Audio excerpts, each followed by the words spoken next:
everything that I have here, I wanted to throw away. But we won't do that to Fergie. Fergie expect things big and grand. Look at that picture there. Style. But guess what? That man wasn't easy. You know, ladies and gentlemen, in these times I feel so weak, vulnerable, helpless. I say today that when your heart is heavy, when you're weary, discouraged, and feel so all alone, it's time for some inner soul searching and prayer. Jesus says, come to me, all you who are heavy laden, and I will give you rest.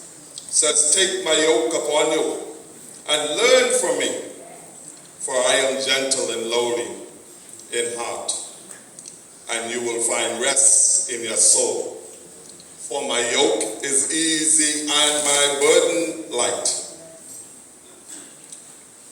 From Hatchet Bay, down in the red dirt water, shooting marbles, I saw a picture of Fergie when he was young. I don't know if I remember him when he was young like that, but I think Alvin Smith would have, down in the red dirt bottom, shooting marbles and doing all the things that we did here in Hatchet Bay.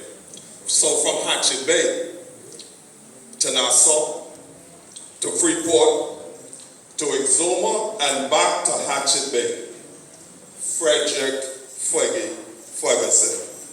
He lived, and he lived an outstanding life. Fergie wanted to be a big man, and he was, in my eyes, his statue. Fergie was the complete replica, reincarnation for those of you who knew real Ferguson. That was his father. I called Fergie Fred Sanford. He walked like it, talked like it, carried on, but that's only after he returned home this time. When he was younger, he was fiery, energetic. He could do some things. And down in Freeport, well, he was something else. I met some people last night who wanted to be here because they remember Fergie from Freeport. They remember Fergie from Nassau. Fred Sanford, a man of his word. When I asked Fergie some years ago to come go with me, now he didn't know where I was going, and perhaps even I didn't know where I was going. But he said, Butch, I will go. I will follow. He put on my t-shirts and we were all over this island. Fergie was with me. And he said, today, Alvin Smith is here on this side, and Butch Scavella is here on that side, and we're on opposite side of the fence, so we're all together. Fergie was beginning, strong-willed. He was Park Street personified.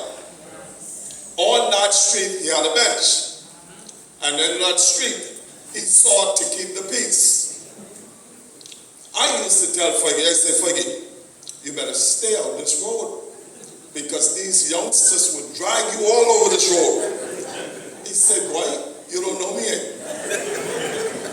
I see words. You want me to go and put on my clothes and come back out in the street? I said, look here, sit here on this bench with me. On that bench, Peter, Ingram, Castor, Clady, we sat there sometimes talking about everything. Alvin on his return sometimes would join us. Kelsey would join us, and others who were visiting. But the fixture on the bench, Ingram, Peter, Castor, and whenever I'm in Hatchet Bay, I'm on that bench. And really and truly, sitting on that bench, I only find that these people were on the opposite side of me when I ran for politics.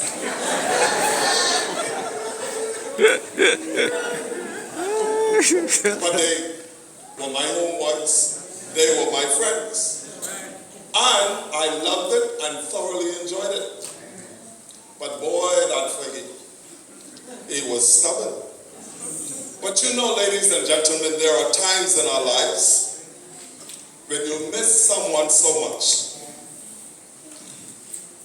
that you just want to pick them from your dreams and from the innermost part of your heart and hug them. For real. And it is like that. And that song that we just sang, Miss Terry, granddaughter, you did such a good job with that. And all of you singing here that tempted and tried, sing it off me to one day. There are people living wicked among us. But the good ones that touch our heart and touch our soul. And despite what you think of them and what you see on the outside, there is an inner spirit there. But it's as Father alone will understand why. Ladies and gentlemen, I say, what is happening here today? This is faith. It's destiny. And all of us must go down this road. But destiny is the embodiment of nature, thrust upon us like a blazing sword. That's destiny. Each of us by himself is master of himself, shall live this life and all join hands in eternity. Like the innocent babe that he is, man is born. For no man is complete in himself, but needs others like himself to dwell with him in the mystic